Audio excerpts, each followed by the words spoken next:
ये कहानी आपको जिंदगी भर याद रहने वाली है, क्योंकि दोस्तों हम कहानी कभी नहीं भूलते और कहानी हमें जिंदगी भर याद रहती है। दोस्तों हम कोई लेसन पढ़ते हैं या कुछ सीखते हैं तो उसे हम कुछ दिनों के बाद भूल जाते हैं, लेकिन कहानी हमें जिंदगी भर याद रहती है। दोस्तों ये कहानी है एक किंगडम की, एक ऐसे राज्य की जहां हर 5 साल में एक राजा को चेंज किया जाता था। दोस्तों जब भी किसी राजा के 5 साल पूरे होने वाले होते थे तब उसको भेज दिया जाता है एक ऐसे जंगल के अंदर जहां पर उसको खाने पीने के लिए कुछ भी नहीं होता है और जहां पर बहुत जंगली जानवर होते हैं वही उसको खा लेते थे।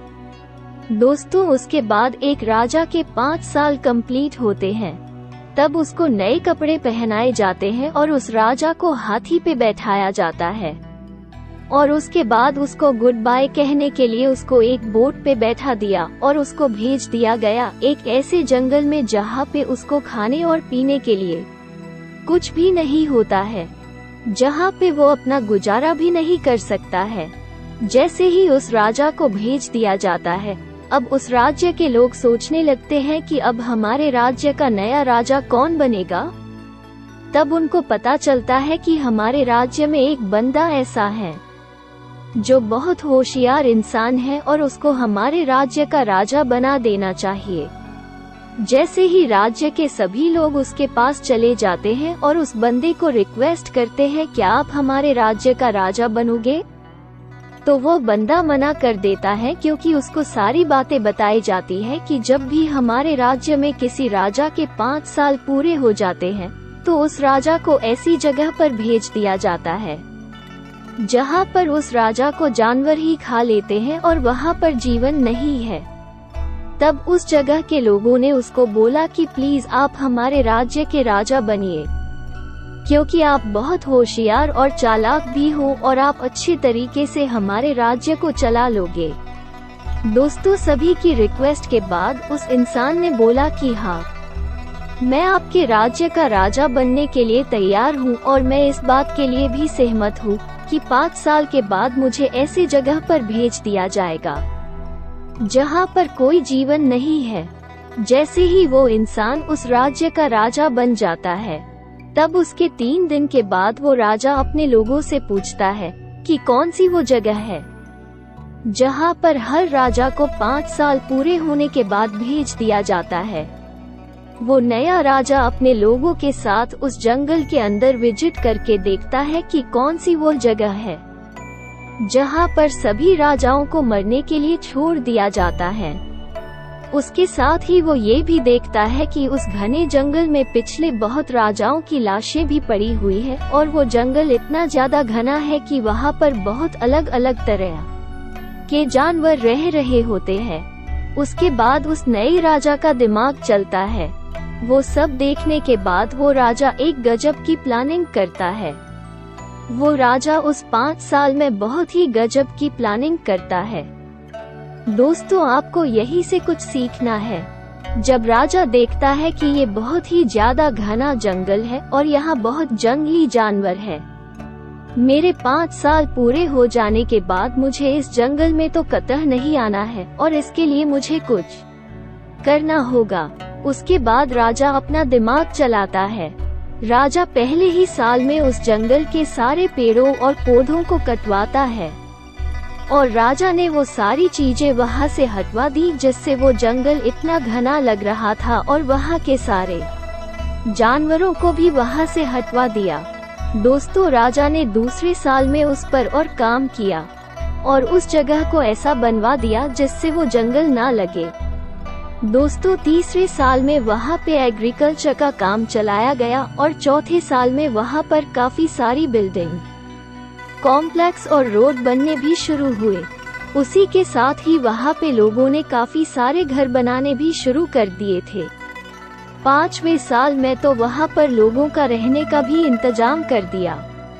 इन 5 सालों में ये सारी चीजें करने के साथ ही राजा अपनी सेविंग भी कर रहा था। दोस्तों राजा बहुत कम खर्चे करता था और सेविंग भी बहुत करता था। ताकि वो पैसे खर्च कर पाए अपनी उस जगह पर जिसे वो 5 साल से तैयार कर रहा है। दोस्तों, उसके बाद जैसे ही उस राजा के 5 साल पूरे होने ही वाले थे, वो अपने राज्य के लोगों को बोलता है कि मेरे 5 साल कंप्लीट होने वाले हैं और मुझे मेरे उस जगह पर भेज दीजिए जहां पर आप मुझे 5 साल बाद भेज देने वाले थे। तब उस राज्य के लोग बोलते हैं कि अभी आपके 5 साल पूरे नहीं हुए हैं और अभी आपके 5 साल पूरे होने में अभी 10 दिन बाकी है। राजा को बहुत एक्साइटमेंट हो रही थी क्योंकि राजा को अपनी उस जगह भेज देने वाले थे जहां पर उसने अपनी खाने पीने और रहने की तैयारी पिछले 5 साल पहले से ही करवा ली थी। दोस्तों, जैसे ही उस राजा के 5 साल पूरी तरह से कंप्लीट हो जाते हैं तो उस राजा को भी नए कपड़े पहनाए गए और उस राजा को गुड बाय करने के लिए उसे एक हाथी पर बैठाया गया। लेकिन उस राज्य के लोगों ने देखा कि राजा तब भी हंस रहा है। पिछले हर साल ऐसा होता था कि जब भी किसी राजा के 5 साल कंप्लीट हो जाते थे तो वे सभी राजा रोते रोते जाते थे, लेकिन ये राजा तो हंसता हुआ जा रहा है।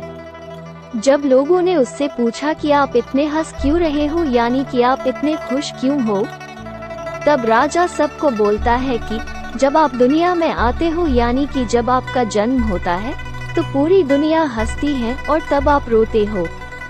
लेकिन कुछ ऐसा करके जाओ कि ये पूरी दुनिया रोए और आप हंसते हुए जाओ। दोस्तों, ये लाइन आपने बहुत बार सुनी होगी। ठीक उसी तरह उस राजा ने भी ऐसा ही करा। उसने अपनी जिंदगी को ऐसी बना ली थी कि वो हंसता हुआ उस जगह पर जा रहा था। उसके बाद वह राजा बोलता है कि इससे पहले जितने भी राजा आए थे वो उस 5 साल में राज करने में, मजे करने और ऐशोआरामी की लाइफ जीने में इतने खो जाते थे कि वो भूल ही जाते थे कि उनको 5 साल बाद एक ऐसी जगह पर भेज दिया जाएगा जहां पर उनको मरना पड़ेगा। लेकिन मैंने इस 5 साल में उस जगह को भी ठीक कर लिया और मुझे ये पता था कि 5 साल बाद मुझे कहाँ भेज दिया जाएगा और उसके लिए मैंने उस जगह पर काम किया। मेरे पास यही टाइम था काम करने के लिए और मैंने खोया नहीं। मैं राजा तो जरूर था, लेकिन मैं ये भी नहीं भूला कि मेरा आने वाला टाइम कैसा होगा और मैंने मेरी भविष्य की प्लानिंग की और उस पर काम करना भी शुरू किया। दोस्तों, जब वो राजा जाता है तब वो खुश होते हुए जाता है और अपनी सारी सेविंग को भी अपने साथ में ले जाता है जो उसने पिछले 5 साल में कर ली थी। दोस्तों, राजा बन जाने के बाद उसने ज्यादा खर्च भी नहीं किया और उसने अपना फ्यूचर संभाला और उसने काम किया उसके ऊपर। दोस्तों, हमें इस कहानी से यह सीखने को मिलता है कि हमें अपने जिंदगी में अपनी लाइफ को अच्छी बनाने के लिए कुछ ही टाइम मिलता है। अगर आपकी एज 16 से 25 साल के बीच में है तो यह एज आपकी गोल्डन एज है। दोस्तों, इस एज में आपको जितना जोश मिलता है और जितनी भी आपके अंदर एक्साइटमेंट भरी हुई रहती है उतनी आपकी दूसरी एज में नहीं होती है। दोस्तों, इस एज में आपको इतनी मेहनत करनी है कि आपका फ्यूचर अच्छा हो, क्योंकि अगर आप इस एज में सिर्फ मजे करते हो, एंजॉय करते हो, तो हो सकता है कि बाकी राजाओं की तरह आपको भी ऐसी जंगल में जाना होगा, यानी कि ऐसी गरीबी में जीना पड़ेगा जहां पर आपको जानवर खा जाएंगे, यानी कि आपकी गरीबी ही आपको खा जाएगी। लेकिन दोस्तों, अगर आप उस चतुर राजा की तरह बनते हो जो लास्ट में आया था और उसकी तरह अपनी जिंदगी की प्लानिंग करते हो और उस पर काम करते हो, तो आप आने वाले समय में अपनी पूरी जिंदगी को अच्छी तरह से निकाल सकते हो। बिल्कुल उस राजा की तरह जिसने अपने लिए उस जंगल को पूरी तरह कटवाकर उस जंगल के बजाय एक किंगडम बना दिया था, एक पूरा अलग सा राज्य बनवाया था। दोस्तों, क्या आप अपने जिंदगी का राज्य बना रहे हो या फिर आप अपने जिंदगी के राज्य को सिर्फ जंगल ही जंगल बनाकर रख रहे हो? अगर आपको ये कहानी अच्छी लगी हो तो इसे लाइक जरूर कीजिए, क्योंकि दोस्तों ये कहानी आपको जिंदगी भर याद रहने वाली है। 10 साल बाद भी अगर कोई व्यक्ति आपको ये कहानी सुनाएगा तो आप कहोगे कि यार मैंने ये कहानी कहीं पर सुनी है। क्योंकि कहानी हमें जिंदगी भर याद रहती है, लेकिन बातें हम भूल जाते हैं। दोस्तों, अगर आप इस चैनल पर नए हैं तो इसे सब्सक्राइब करें।